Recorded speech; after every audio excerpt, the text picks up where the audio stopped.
There is no topic throughout all of science itself that stirs more little emotions and feelings and political agendas than the topic of evolution.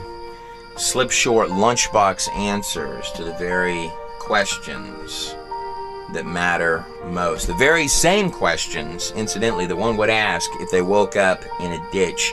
Who am I? Where did I come from? What happens next? A lot of opinions out there concerning evolution. But this is what I believe. I believe that you have the right to look at the data yourself so that you can make your own decision. I'm Trey Smith.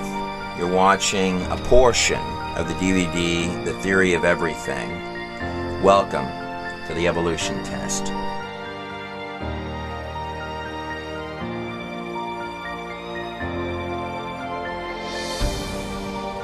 So, right from the beginning of this thing, we're going to give evolution some really big head starts, beginning with the universe itself. At first glance, the universe can sort of look like maybe it's a random place, but in fact, we have known for a long time now that the universe is very far from random. This is commonly termed as the anthropic principle. In fact, more than that, if you were to really look at the physics of this place, you would find 1% off this way, 1% off that way is a bad thing. You and I would not be talking at all. Anthropic means that it has to be exactly the way that it is for us to exist.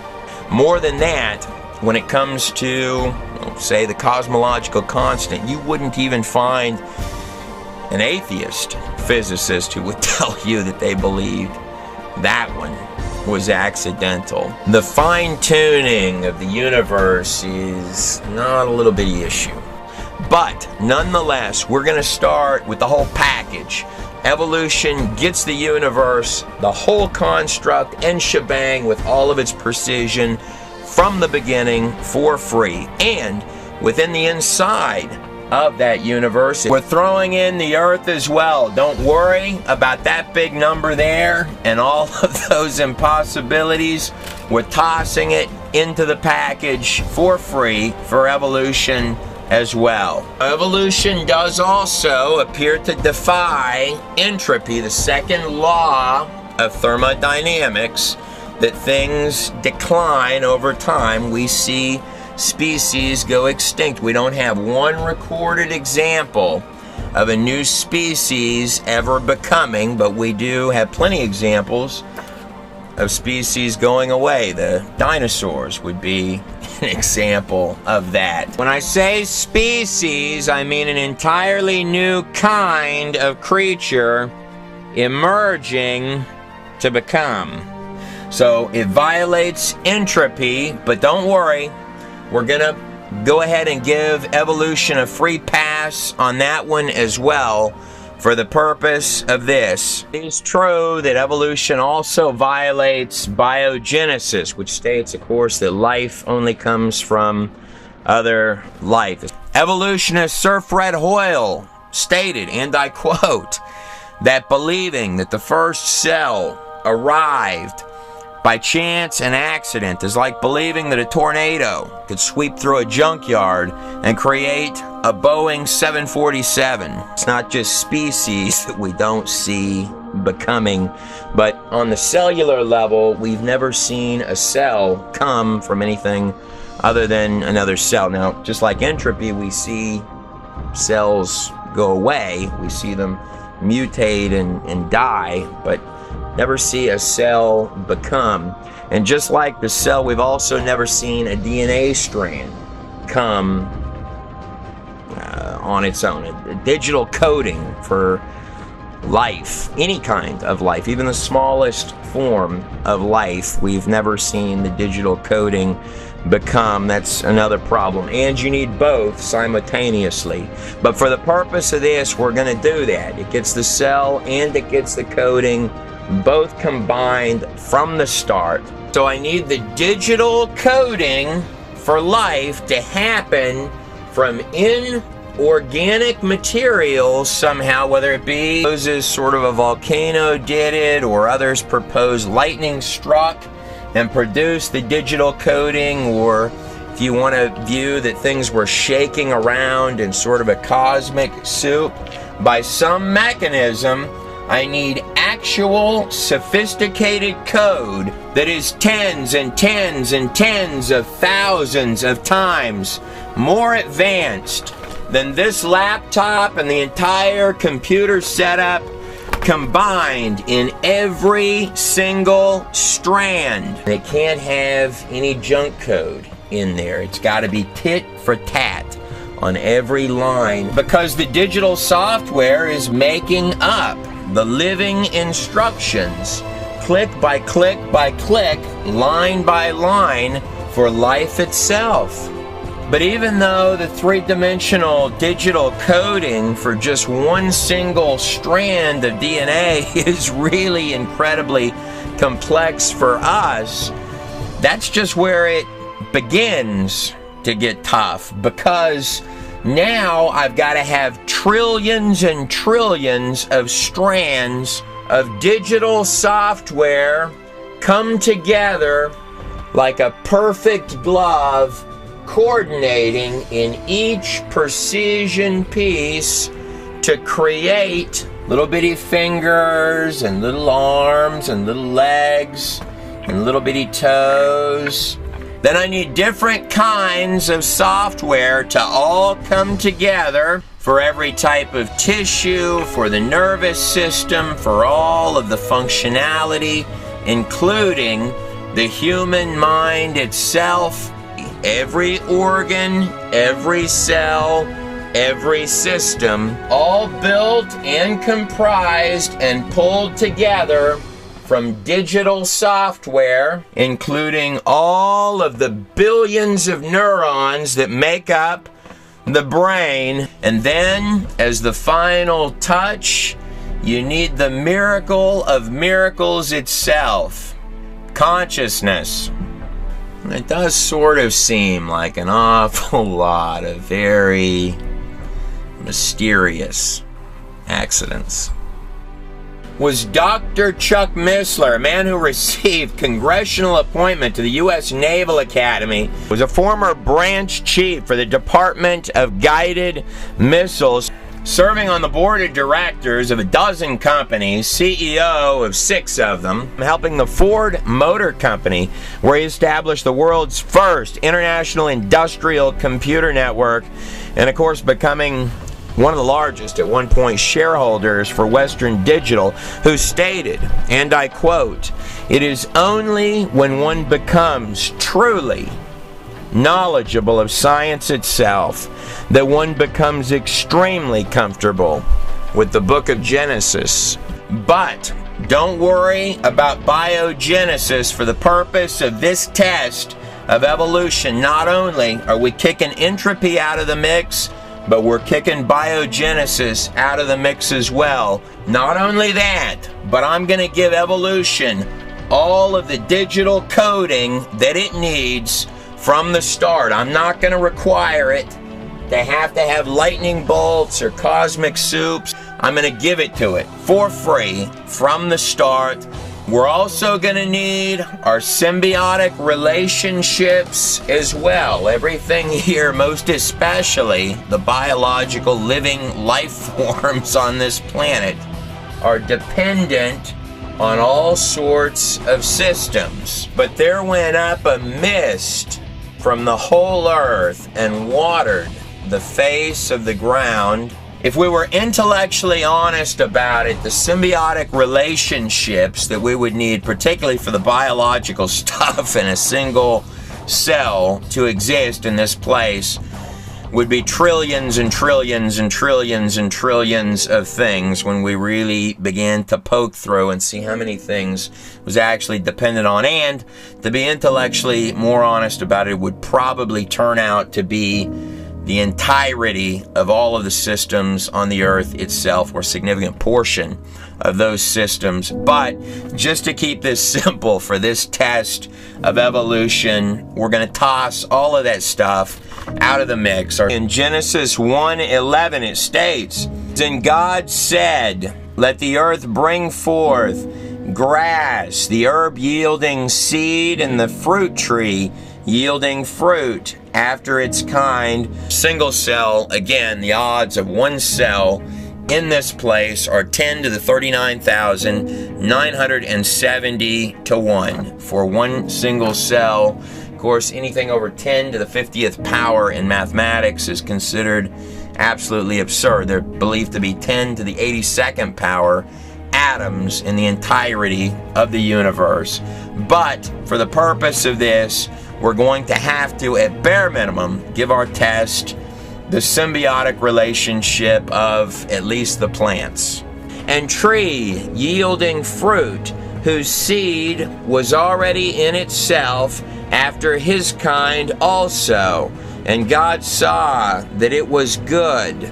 So we definitely need the plants because we're breathing oxygen in. These plants are really, really critical. Now, we need many, many things that are beating those same odds coming into existence simultaneously, like these guys here. And if we were to actually take a deep look into the plants, we're going to find that the systems for the plants that are running the seeds are symbiotic systems as well. You don't get the plant without the seed.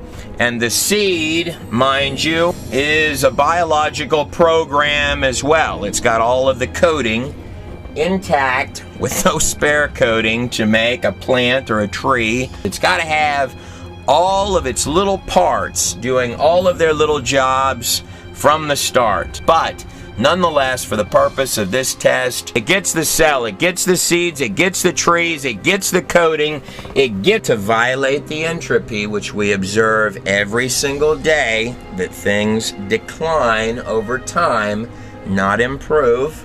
You and I are also going to give it a free pass on all of the lotto wins that it's got to redundantly win. We're going to give it as many of those as it needs, time and time again, for the purpose of this test, as well as allowing it to ignore all of the symbiotic relationships which would have to develop simultaneously. There's another real big one that we're going to have to kick out of the mix. Mendel's laws of genetics. Sort of a large third strike, as well as their modern day refinements. It's not like we just started studying genetics yesterday. We're talking about biological software, and I hate to even compare DNA strands to any of our stuff. For example, DNA uses 4-bit code. Our computer software uses 2-bit binary code, little ones and little zeros. This is 4-bit. It has to be 3-dimensional and configured properly because it's making 3-dimensional biological organisms from scratch. Not only are there no spare parts, not just on human beings, but on any other species of creature on Earth. They're all a precision completeness. But more than that, unlike machines that we make, like computers and things of that type, it can do redundant error correction to make sure that this comes out right. And unlike clunky machines made by man, it can self-heal, like cranes and such, that with time the part will wear out. In the construct of the human condition, the muscles are actually designed to strengthen with use. Each different type of strand of genetic software, the odds against it existing are 1 in 48 with 48 zeros behind it. So that's 1 in 48 octillion to 1 against each piece of digital software existing at all. Imagine winning the lottery every single day, not missing once. For the next 10,000 years, you would still be nowhere close to that number. Now, the odds of one single cell, just one little cell guy, are 10 to the 39,970 to 1, give or take. And in mathematics, we know that anything that is 10 to the 50th power to 1 is a mathematical impossibility. There are 10 to the 82nd power atoms believed to be in the entire universe. So how many times does this number fit into that number above? The answer is this: trillions of trillions of trillions of trillions, and this number could keep on going for a long, long ways. Times the number of atoms in the universe to 1, against there being one single cell in this place.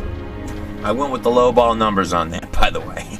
So the machines not only have to be designed to work with the software, but the software has to be designed to give instructions to the machines.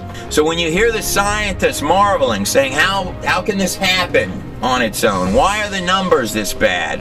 The mathematical miracles happening all over the place.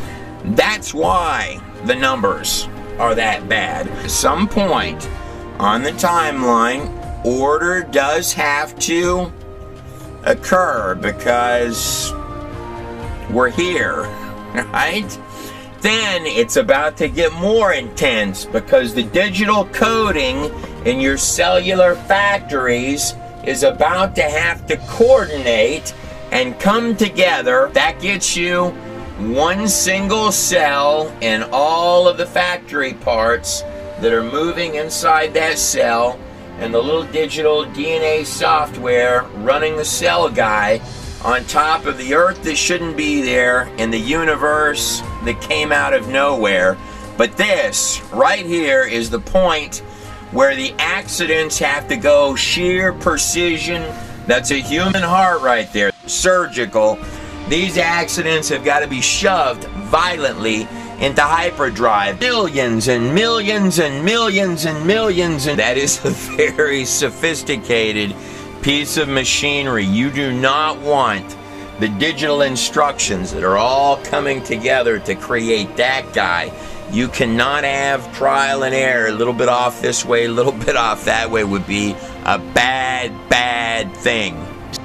The programming software has got to work seamlessly with these cellular factories, which in their inner worlds are more tit for tat precise, more efficient than any computerized automated factories on the planet Earth. The list of these things could keep on going. DNA is the literal software, the living programming, line by line specific for every single cute, soft, warm, cuddly, and even the strangest of things.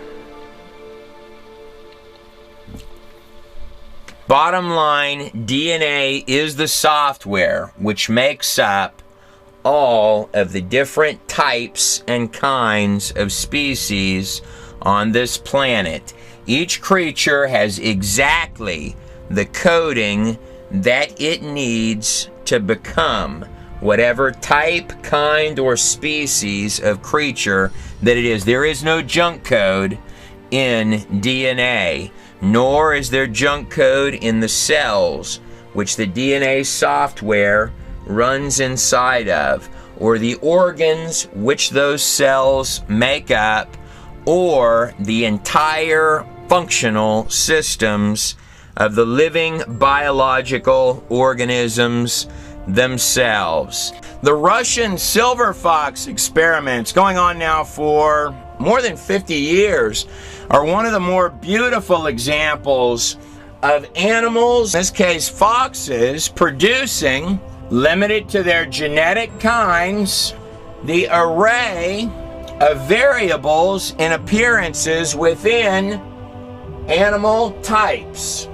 Look at this first silver fox here. Now look at this silver fox, as well as these cute little silver fox variations produced within the 50-year ongoing Russian silver fox experiments. This is commonly termed as microevolution, meaning that the species can work with pre-existing code within their animal kinds, which is grandly different than Darwinian evolution, where things are becoming other creatures and transforming.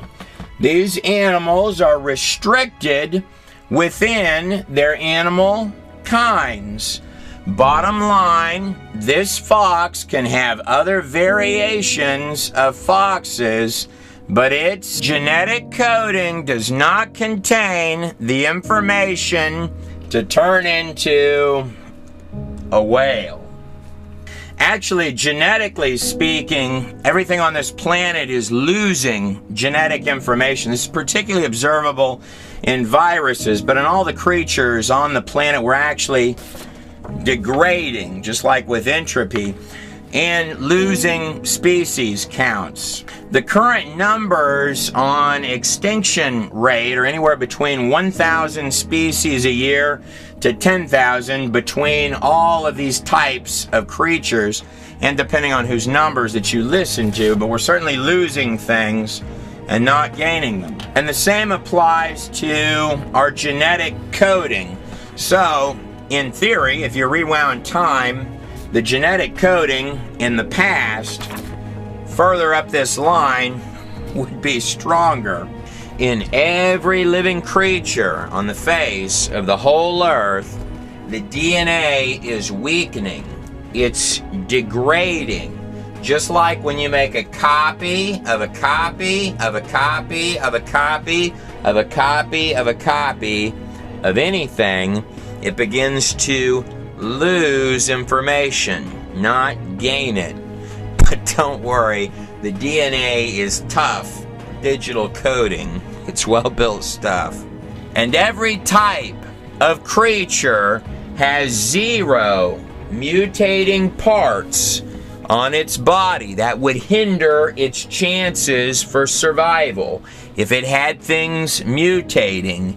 Even worse, if it gets any type of genetic defect or mutation, any type of randomness introduced into this precision, tit-for-tat, line-for-line coding, can not only injure the creature, it can kill it.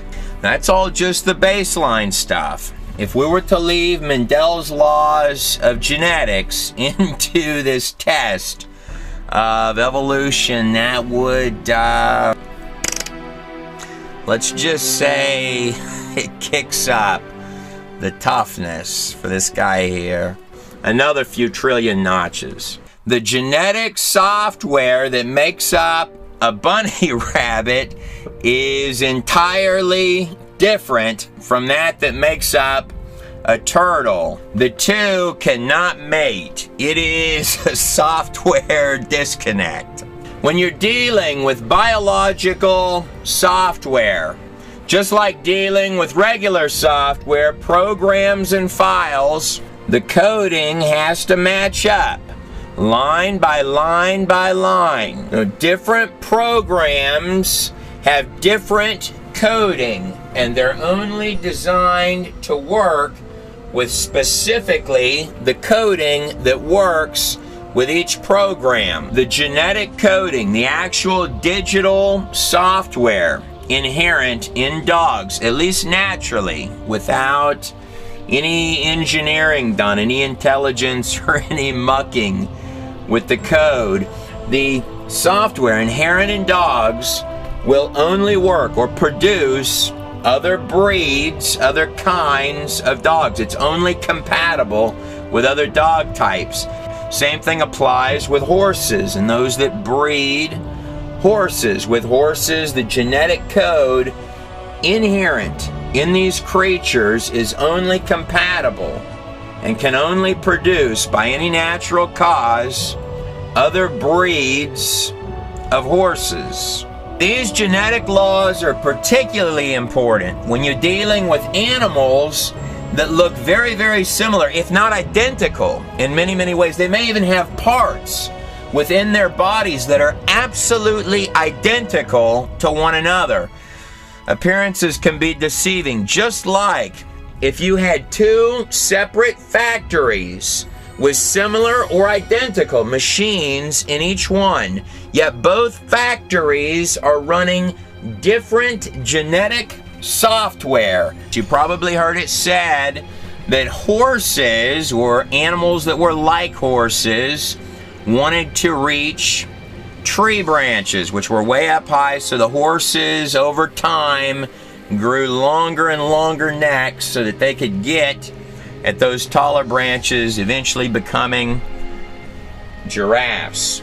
The truth is that the genetic coding for a giraffe and its biological systems are not even remotely close to the systems of that of any type of horse. Just like with computer software, you need a source for every single line of code. Coding does not grow, it does not magically appear, whether it be biological coding or whether it be computer coding. And if you're missing code, if any of the digits are off, your system crashes, your animal is in trouble. It's not the little train that thought it could. This is real coding that you need for every part, including a different circulatory system. This is not just wishful thinking, I want to click up a larger neck. This is real. You need actual tit for tat for tit for tat, line for line for line for line, digital coding for every cell, every function, every part. All the way down the neck of this animal are blood vessels, arteries, which have literal valves. This is going to take more walls of digital coding that will shut off and keep blood so that when it goes down for a drink of water, it will not pass out, which would most definitely injure its chances of survival if it's trying to run or get away, or it passes out and drowns in the pool of water, or if the animal simply passes out every time it goes down for a drink. It's also got special sponge-like material on its mind to capture blood in. Those take more software so that when its neck goes up and down, that it will not again pass out and go unconscious. And to run these extra apparatus of the long neck, it needs a 2.5 foot long heart, give or take. Entirely different heart, that's going to be a bunch of these, pumping all of that circulatory blood through this long neck. This isn't just a couple of little knickknacks that are different. This animal has an entirely different body plan. Software after software after software.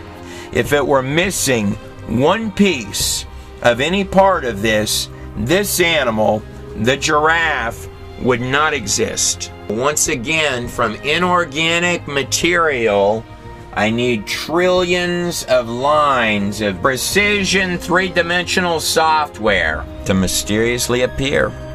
And all of the precision factory machines to ultimately become a giraffe.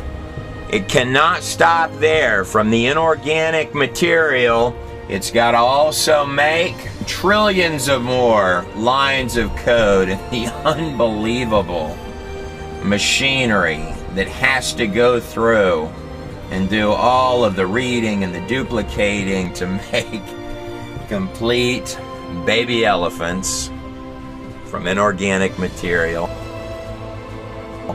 But the inorganic material definitely cannot stop there. Bukus and bukus and bukus of point by point, no nonsense precision in every piece. Bunches of more living, breathing, biological machines to somehow just strangely become. Cells are not just factories, they are literal, living, breathing cities. Look at that thing go. Whirlwinds more coding to make lions, alligators, and the most vicious things on the planet Earth. Rivers more code. From more inorganic material to make even the cutest of things on this planet, as well as every single living, breathing creature on the face of the planet Earth. It's a lot of lightning bolts. In the construct of this place, the matrix of the material world, this thing that we call reality, the entirety of little particles which make up the universe, everything here is a causality, a cause and an effect. This becomes particularly important in science when you can see the effect of something, but you cannot see the larger scale of what caused it. You know, it's also true that a created thing can never understand the scope of what created it. A literal mastery of biological hardware, but it's not complete until, boom, you got your consciousness. Never forget the cherry on top, right on top of all of it. Sort of like being plugged into Wi-Fi, huh? The real you, neurons and little connections coming down the spinal cord. Almost like there's something larger going on here than mortgage payments and car notes. Look, here's the paradox. Let me lay it out for you. You can see the hyper-intensified order all inside every little detail of the place, but you cannot see the source from which that order comes, even if it's dimensionally layered right on top of it. We'll get to that.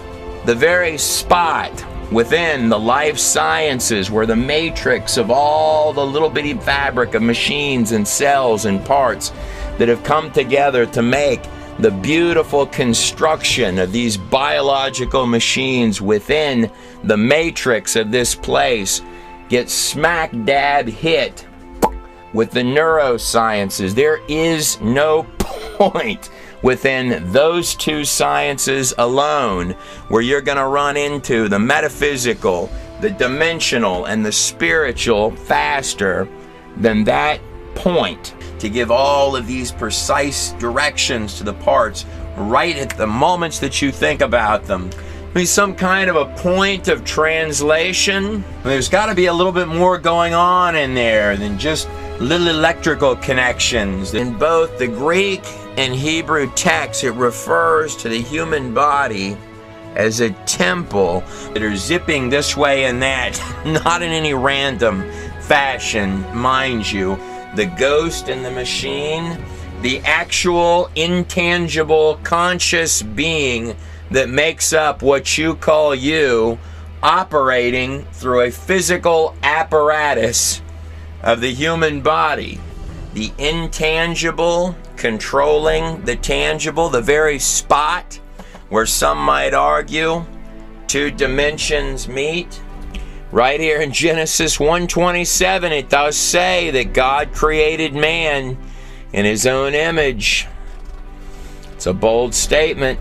And 97% of your entire body is all self-functioning, from the organs to the cells to every single part of your biological machinery, but you're calling the top shots, experiencing the natural world through 5 senses. This is not a trite piece of business. Every second you are taking hold and driving the whole machine by the reins. Everything from moving the arms to where you're going to walk to your favorite flavor of ice cream. How does something as material as the matter of the mind ever give rise to something as intangible as an experience, an idea, or the live stream continuum of thought, which you call you, is not little bitty. In fact, the neurosciences, which, if you were intellectually honest about it, actually began in ancient Egypt and continue to this day. The tools and toys have gotten better. As Plato or Aristotle or philosophers all throughout the ages of time, even up till this very moment that you watch this video, would have asked, how does the non-physical control the physical? But the paradox is real. The mind, body, duality, the split, the place where you have the blurring of the lines between what they'll call the dimension of consciousness and the material world. In fact, it's not just a blurring fuzziness of the lines. That's the exact point where physical and spiritual twist. Inside this construct, there are billions and billions and billions of neurons that are all acting with little synapses firing this way and that. It's translating. It's a receiver. Nobel Prize winner neurophysiologist Sir John Eccles stated, and I quote, "The human brain is a machine that a ghost can operate, so that you can have control of this entire being, passing down the spinal cord into the fingertips and every part of your biological body." But what are we really? What is the soul? But this is more than just a computer sitting on top of a biological machine. Just like you'll hear researchers ask, what is the source for the digital coding that makes up the software, the DNA of human life? This question here is a granddaddy beyond human imagination, larger in scope than that. In fact, the very type of questions that have pushed many of the greatest minds throughout all time to the brinks of their research. Who are we? Where do we come from? What happens next? It was Albert Einstein who said, and I quote, "In consideration of the cosmos, the order of the universe, which I, with my limited human mind, am able to perceive, yet there are those who say there is no God. What makes me really angry is when they quote me in support of such views." That was Albert Einstein. It's very rare that you would ever find any quote where Einstein would say he was angry about anything. Yet so often I hear men quote Einstein and say that there is no God in the same sentence. Just within the neurosciences as well as the life sciences sitting right on top. Life sciences, neurosciences, and that human mind and consciousness all meet. There is no point in just those two sciences. Almost like a gateway, huh? We haven't even made it to the quantum physics and the fabric of this place yet. You've probably heard it said that the eyes are the windows to the soul, a statement whose origin is actually derived from Matthew 6:22. But the truth is, the illusion is a lot deeper in scope than that. It's not actually the eyes that see anything at all. The most advanced camera in the world, literally plugged in and tuned to the frequency of the material world. They're collecting the waves of light, which at their base are little quantified digital units, packets of light that enter through the eye. Solidness is an illusion. And when you're looking at something, you're actually seeing every color it's not. You're seeing the color that it rejects. But it's not just about the color of something. If you were to really look at reality the way that it is, it's comprised of zipping little digits, quantized units, 99.9% empty space. Was Nobel Prize winner Niels Bohr, who, mind you, gave us an actual model of the atom, who stated, and I quote, "Those who are not shocked by quantum mechanics have not yet understood it, the fabric of this place, the little data points making up the material world." But it's sufficient at this point to simply understand that what you're looking at is data coming in through the eye, going down the optic nerve, translating into images, and then hits your consciousness, the intangible part of you, plugged in right now, real time, live stream all the time, which is calling the shots on the whole show. This very much implies that the real you is much more than the software, the hardware, or the biological machine. It does seem like there's a little bit more going on here than what meets the eye. Let me ask you this. If your consciousness is separate from your physical body, and your physical body dies, then that would have to mean that you still exist, right? Let that one sink in a minute. At the inception of the book of Genesis, it starts with a fascinating statement that says, "In the beginning, the God of gods, Yahweh, created everything." Now, the use of the word God in the Hebrew, in that sentence, Yahweh, means something a lot larger in scope than Zeus or a man in the clouds with a lightning bolt. It's actually stating in the text that our dad is larger and more unimaginable in scope than the construct of every single three-dimensional particle pixel in the quantum live feed of little dots making up the precision framework of this present illusion, the fabric of the entire place. And the text goes on to say, "And the earth was without form and void."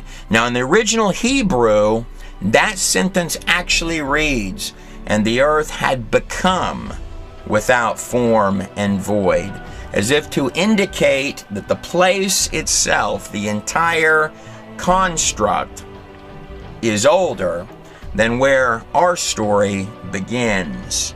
It goes on to say, "And darkness was on the face of the deep." Now, many commentators have speculated on that passage that it's talking about the water and the oceans, and that is a possibility. What's interesting is that the word darkness is a very, very heavy metaphor word. You know, I'm wondering if the text is referring to just regular darkness, or if it's referencing something a little deeper than that. And the word waters, or celestial waters, in every ancient culture meant the entirety of the universe, the place where the stars are. So it states And the Spirit of God moved upon the face of the waters. And God said, "Let there be light." Now the word light is another extremely heavy metaphor word. And God saw that the light was good. And God divided the light from the darkness. What's funny is that even as a human and designing something on a computer per se, what I'll do when I begin a new project is I'll separate my old stuff from my new stuff and make a clean slate. It's at that point in the text that you begin with your dramatic rise in order in the place itself. This systematic rise, almost as systematic and step-by-step precise as the order which rises when a DNA strand opens to become a living, breathing life form. Whatever the case, let's swim a little further upstream and see if we can't get our head up above the water. But before we start looking at a larger scope or a smaller scope, in this test of evolution, we're going to have to kick Mendel's laws of genetics out of the queue. They conflict with evolution. Now, Mendel was a contemporary of Charles Darwin. Both men lived and worked in roughly the same time period. Mendel's laws of genetics would go on to be, well, the practical day-to-day observable sciences that are used even this very hour that you're watching this video. They're dependent on sciences because they're observable. We can watch them day after day after day after day after day. Whereas Charles Darwin's theory of evolution would go on to violate lengthy lists of other sciences. For example, in Darwin's day, it was believed that life could spontaneously generate by many, many folks. For example, if a mold were to appear, perhaps it had spontaneously generated. Of course, we now know that spontaneous generation does not occur. It was Dr. A. Fleischmann, zoologist at Erlangen University, who stated, and I quote, "The theory of evolution suffers from the gravest of defects, which are more and more apparent as time advances. It can no longer square with practical scientific knowledge. The law of information systems. Information always has a source." Dr. David A. Kaufman, University of Florida, Gainesville, stated, "Evolution lacks a scientifically acceptable explanation for the source of the precisely planned coding within cells, without which there can be no proteins, hence no life." Specified complexity sort of goes hand in hand with the law of information systems. What you're looking at is specific information. Click, click, click, click, click, click, click. It is not random, a little bit this way, a little bit that way. It is direct, streamlined instructions that build living biological organisms. Irreducible complexity. The entirety of that organism is comprised of organs and parts, all of which it needs.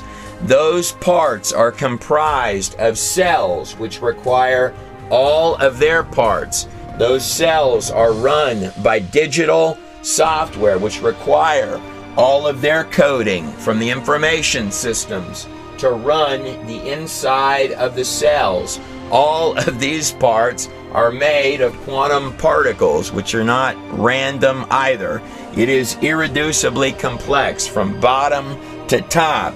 Statistical mathematics is not evolution's friend by any stretch of the imagination. Natural selection. If you have two dogs, bald dog, hairy dog, snowstorm comes through, environment changes, I lose my bald dog, I've got less dogs than I started with. Natural selection, or survival of the fittest, goes hand in hand with entropy. As environments change, resources go away, you see species drop off of the map. This is why we observe species die or leave, but we do not see new species become. Natural selection is not a friend of evolution.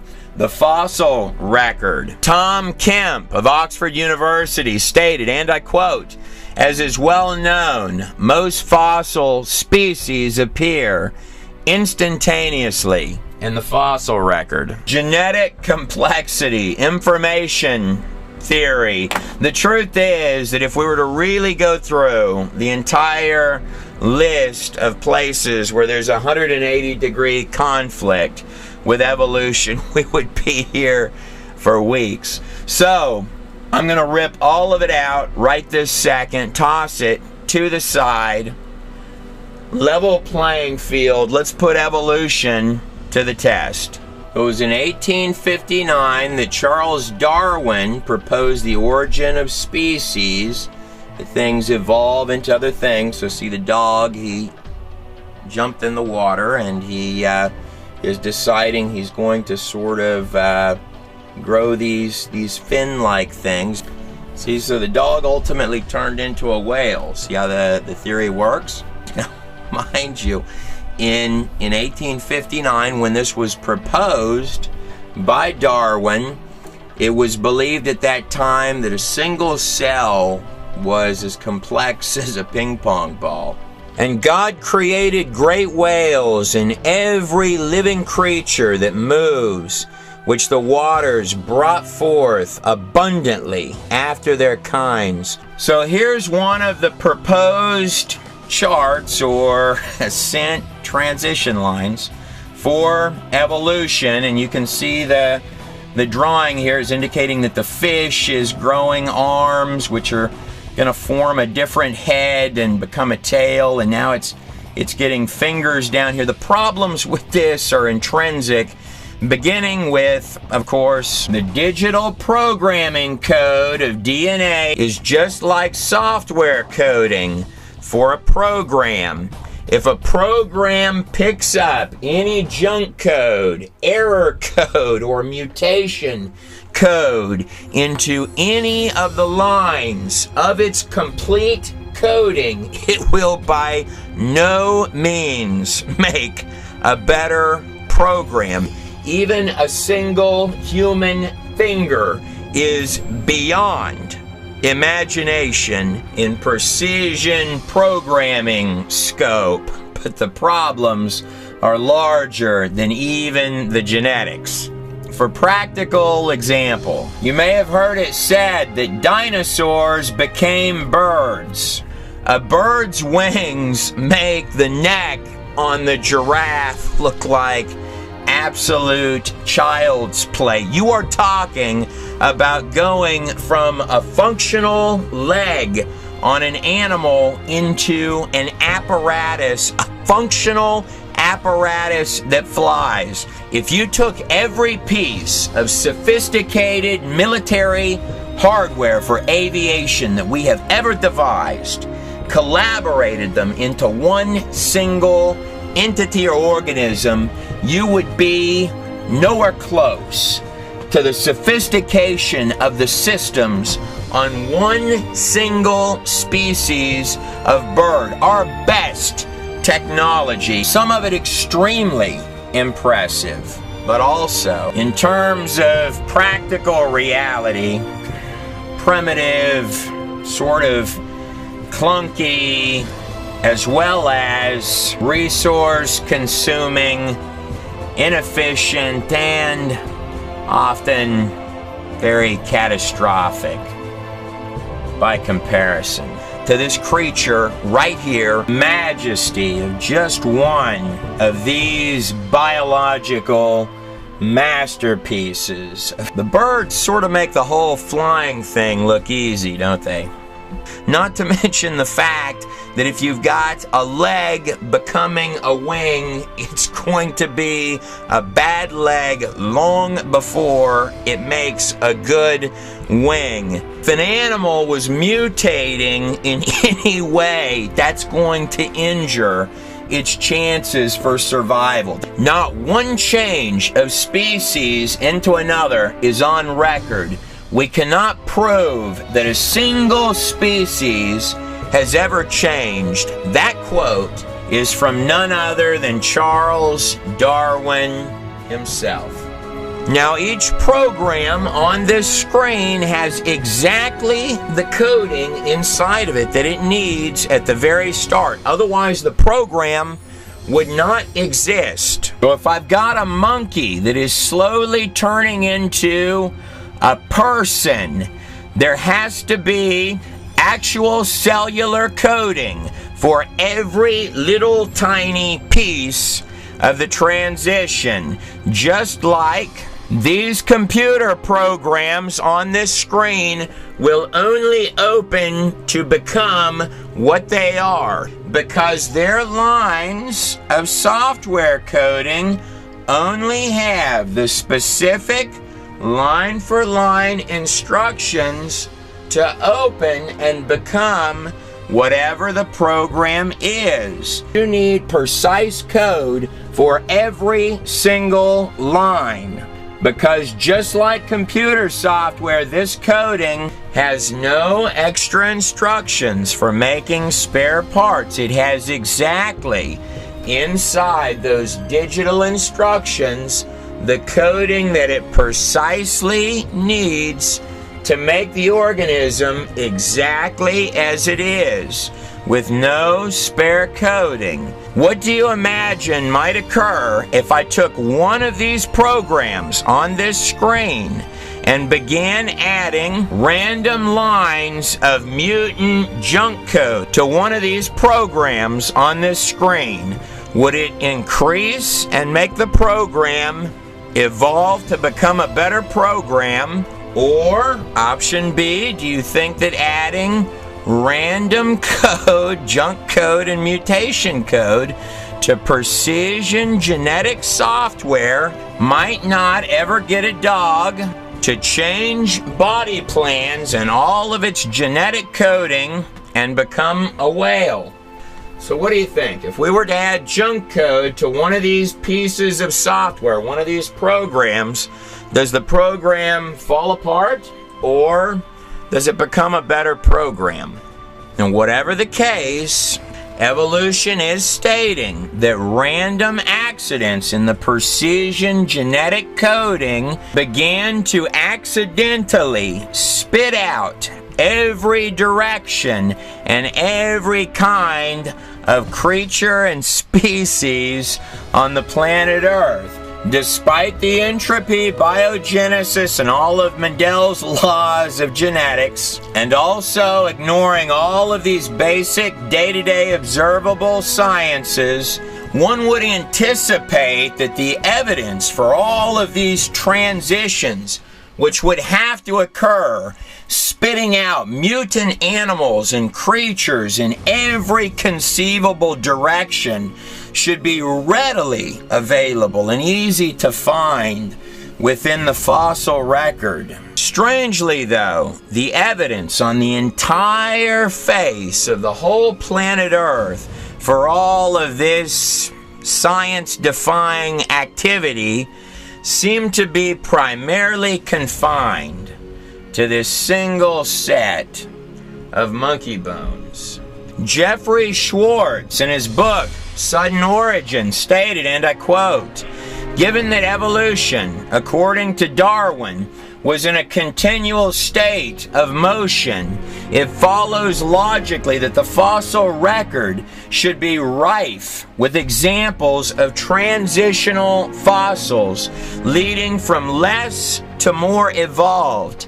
Yet instead of filling in the gaps in the fossil record with so-called missing links, most paleontologists have found themselves in a situation where there are only gaps in the fossil record, with no evidence of transformational intermediate between documented fossil species."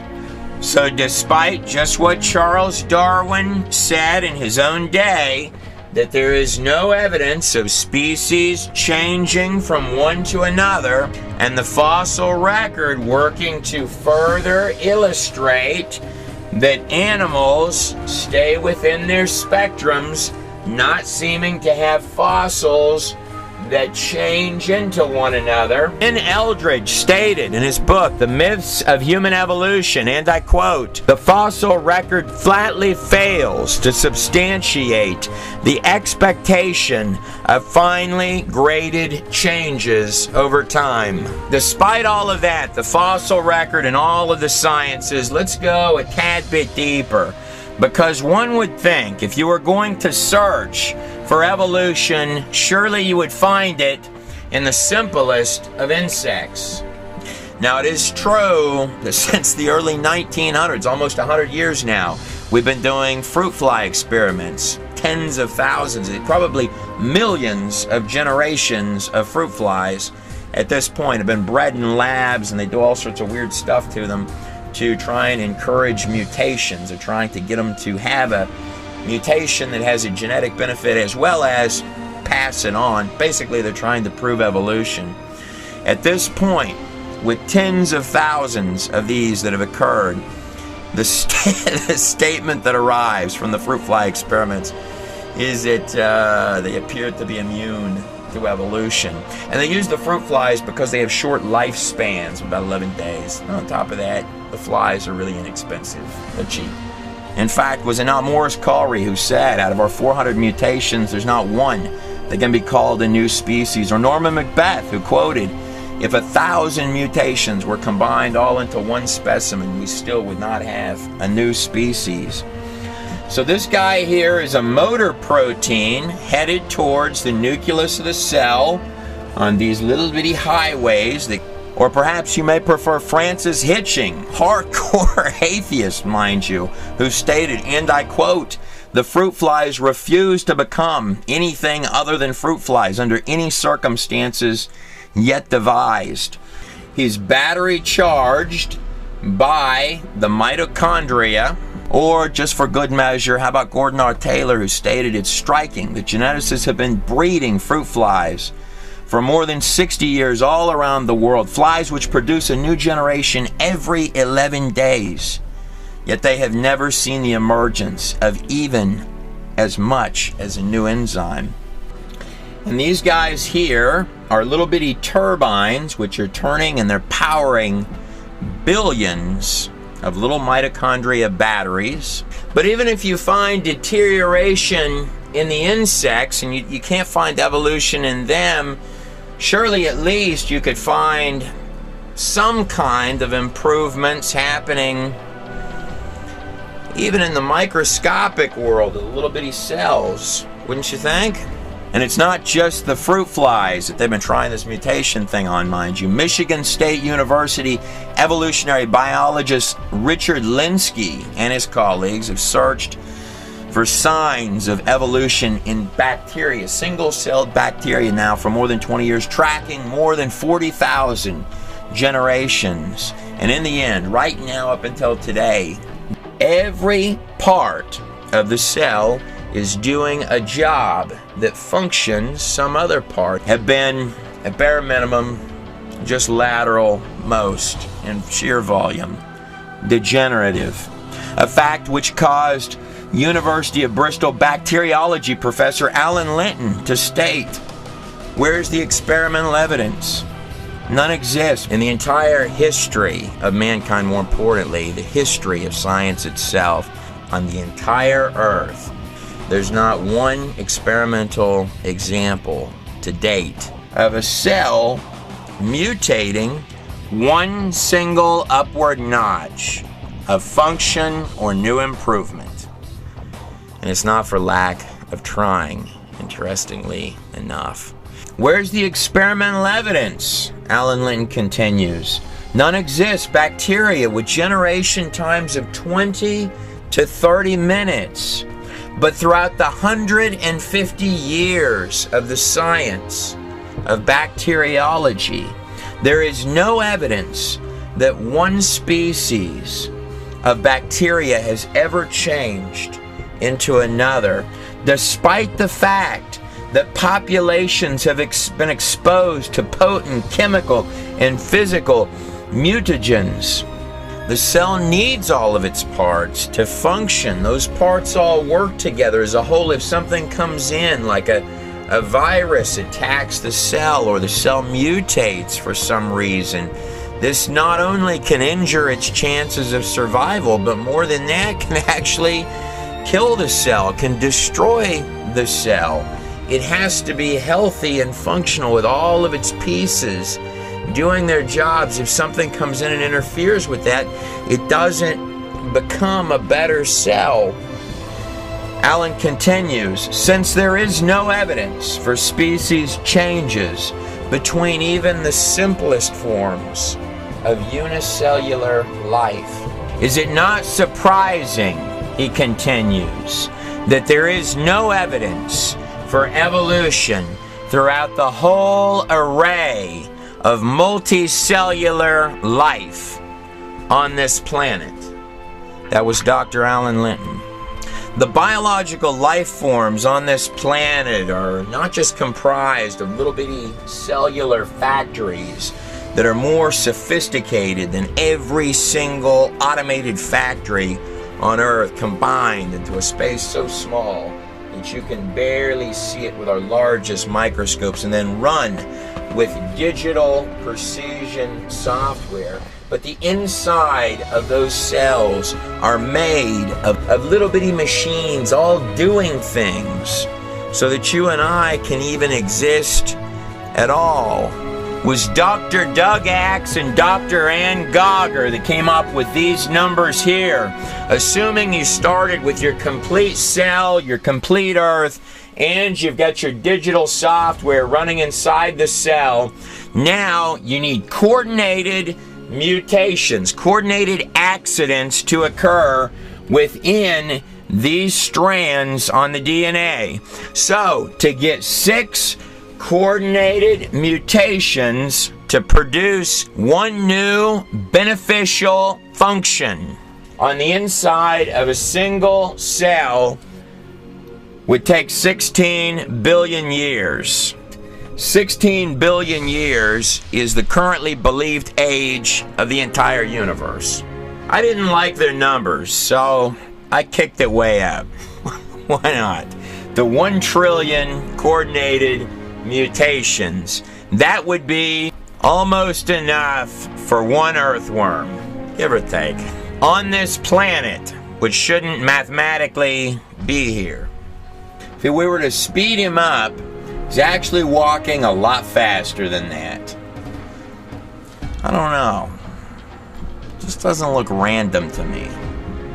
You know, I'm thinking that the answers could very easily be a little bit larger in scope. Maybe the history of the place could bring some illumination. This is Trey Smith, and you just watched a portion of the DVD, The Theory of Everything. The entirety of that DVD is roughly 3 hours long, and of course that portion that you watch deals heavily with the controversial topic of evolution. It's difficult for me personally to place faith in any science that dependency and defense mechanism is to mock or ridicule anyone that would question it. This is, in my mind, the exact reverse of what science is. Any theorem, whether it be evolution or any other theorem that's put forth, if it can't be subjected to even the simplest, most basic of testing, then there's already a problem. These images that I have on the screen behind me were at one point declared by Darwin to be perhaps the best evidences for human evolution, comparing animal embryos to this line down here, which is allegedly a human development in the womb. Of course, these images were found to be a fraud in the late 1800s. Yet interestingly enough, they're still often used in textbooks in elementary schools, high schools, and even college textbooks right now, today. You would get flat out sued in any medical facility if a doctor tried to pass these pictures off as actual images of fetal development. It's 2013, and the best images that we've got to give to our kids are fraudulent images from the late 1800s. The only other places I can find this particular set of images used historically in textbooks would be in Nazi Germany. This image on the screen is called the nebular hypothesis. The nebular hypothesis was first come up with by this man, Daydreaming of Angels, here on the screen, Emanuel Swedenborg, in the 1700s. Claimed right now to this day in many textbooks to be the strongest evidence of the evolution of our universe. The nexus between the Big Bang producing our little bitty Earth and, of course, Darwinian evolution. Of course, it's known right now today, the very moment that you're watching this video, that the outer planets contain all of the angular momentum of our solar system, the sun having 99% of the mass, roughly. Of course, this is exactly the reverse of what should be the case if the nebular hypothesis were in fact true. Shh! Don't tell anyone I told you this, but both the mathematics and the physics to disprove the nebular hypothesis were available in the 1700s. Swedenborg was a self-proclaimed psychic and claimed to have gotten the theory through a seance that he performed. Who could have possibly guessed that the nebular hypothesis might not be true? Another little kicker is that two of the planets in our solar system spin the opposite direction. That would, of course, be Venus and Uranus. That would be a big no-no under the nebular hypothesis. You're also missing the mass for the gases to come together and form the sun, most certainly to form the planets. That's another kicker of a problem. Those are just a pinch of the technical reasons why it doesn't work. His 17th century seance, our modern textbook science right now, today. Makes perfect sense, right? The truth is that I could keep on going through long, extensive laundry lists of these things, and what they all coincidentally share in common is that they encompass one single theory from 1859, Charles Darwin's Origin of Species, otherwise known today as evolution. None could argue this, that we are certainly a far cry from Einstein in this hour. Speaking of Einstein, let me quote him to you. In consideration of the cosmos, the order of the universe, which I, with my limited human mind, am able to perceive, yet there are those who say that there is no God. What makes me really angry is when they quote me in support of such views. That was Albert Einstein. It's very rare that you would ever find any quote by Albert Einstein where he said that he was angry about anything. Yet so often I hear men quote Einstein and say that there is no God in the same sentence. You're living in the hours that the greatest minds that ever lived would have given anything for, with the data right in your fingertips. This man here is Max Planck, the father of quantum physics, the study of the very fabric of every particle of this place, who stated, and I quote, "All matter originates and exists only by virtue of a force. We must assume that behind this force is the existence of a conscious and intelligent mind. This mind is the matrix of all matter." That was Max Planck, the actual father of quantum physics itself. I have a difficult time believing that either one of these men, as well as many, many others, the brilliant minds throughout our time, were entrusting their calculations or their sciences to 17th century seances. I have an even more difficult time believing that either one of these men would have tried to convince me that they believed that dogs, given enough time, could turn into whales. In studying ancient history, per se, one of the things I've noticed redundantly is how often those who will boast themselves as the wise can so often redundantly prove how easy it is for one to intellectualize their way into absolute idiocy. Conversely, those who would appear on the surface so often as the most foolish amongst our numbers can literally stumble their way into sheer brilliance. I'm Trey Smith. Thank you for watching this portion of the DVD, The Theory of Everything. The Theory of Everything, full-length DVD available at godinanutshell.com. Virtually guaranteed to upset university professors, as well as cause significant disturbance to the rebellious 25-year-old still living in your basement. If that's not worth $20, I have no idea what is.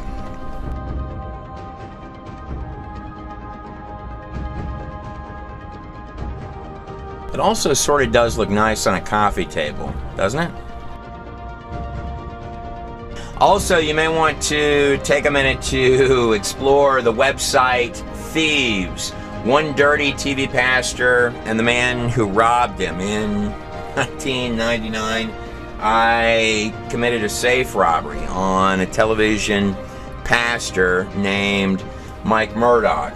This is the website for that, www.readthieves.com. You can see down here on the bottom of the page, there's me depicted running with a safe. Done a few years ago by D Magazine. There's Mike Murdoch. He looks sort of unhappy in that picture. This is a true story. So if you're curious how all that could have possibly gone down, you're in luck. Here's some clips. Thieves by Trey Smith. Amazon, Barnes & Noble, anywhere books are sold. I've been on radio and TV for 20 years. And Trey, first, as far as the book itself, I'll give you an example. My producer, Will Duffy, his wife, Danielle, was in the hospital to give birth. And they had some time, so Will is reading aloud Thieves. And not only his wife becomes addicted to it, but people in neighboring beds and neighboring rooms all sat in to listen to Thieves being read. It's like Danielle wanted to delay labor because she was so fascinated. Thieves was me pouring literally my heart out day after day. These were all written in a jail cell, and guards used to pay me when they were on shift. They would give me extra lunch trays to read them this book. So Thieves was originally paid for with jailhouse lunch trays. And then, after the safe robbery, when I'm on the run from a television pastor in Mexico, it really kicks into high octane.